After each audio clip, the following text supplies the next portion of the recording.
So I have sought to evoke the main locations of Augustus's career, as they were at the time and as they appear today.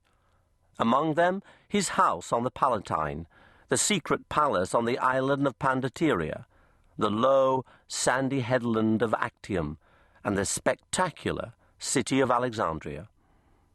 The Roman world is still recognizable to us who live 2 millennia later. The day-to-day practice of politics, the realities of urban living, the seaside resorts, the cultivation of the arts, the rising divorce rate, the misdemeanors of the younger generation, past and present, have many things in common. However, certain forms of degradation, slavery, the low status of women, and the gladiatorial carnage of the arena shock and astonish us. So, too, does the moral approval accorded to military violence and imperial expansion. Julius Caesar's largely unprovoked conquest of Gaul was hailed at Rome as a wonderful achievement, but it is estimated that 1 million Gauls lost their lives in the fighting.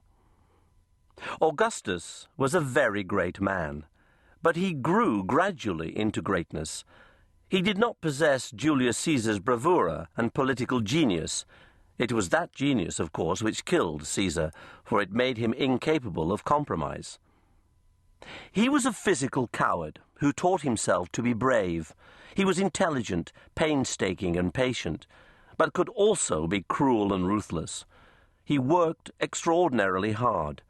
He thought in the long term, achieving his aims slowly and by trial and error. Augustus is one of the few historical figures who improved with the passage of time. He began as a bloodthirsty adventurer, but once he had achieved power, he made a respectable man of himself. He repealed his illegal acts and took trouble to govern fairly and efficiently. One curious aspect of Augustus's life is that many of the leading players were very young men. The adults who started Rome's civil wars fell victim to long years of fighting, leaving the baton to be picked up by the next generation. Augustus and his schoolmates, Maecenas and Agrippa, were in their late teens when they took charge of the state. Pompey the Great's son, Sextus, was probably much the same age when he set himself up as a guerrilla leader in Spain. Augustus died old, but throughout his long reign he never hesitated to entrust great responsibility to the young men of his family, his stepsons Tiberius and Drusus, and his grandsons Gaius and Lucius. The excitement of making one's way in an adult world must have been intoxicating. We are right to call Augustus Rome's first emperor, yet the title is anachronistic. At the time, he was simply regarded as the chief man in the state. The Roman Republic had apparently been restored, not abolished.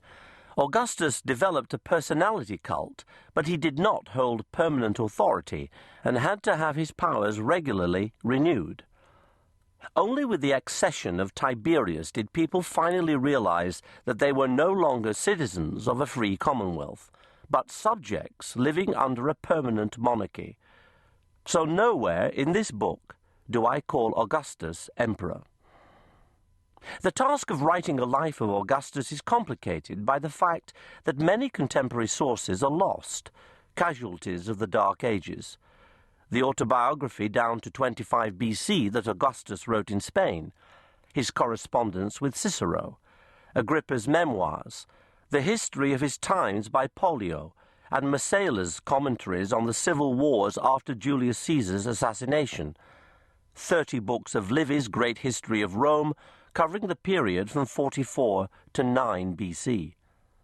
Only fragments of the life of Augustus written by a friend of Herod the Great, Nicolaus of Damascus, have survived, and Appian's detailed study of Rome's civil wars in the 1st century BC closes with the death of Sextus Pompeius in 35 BC.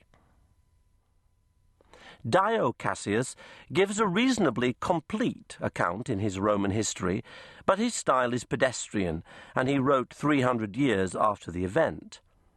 The findings of the modern archaeologist, especially inscriptions and coins, add valuable information.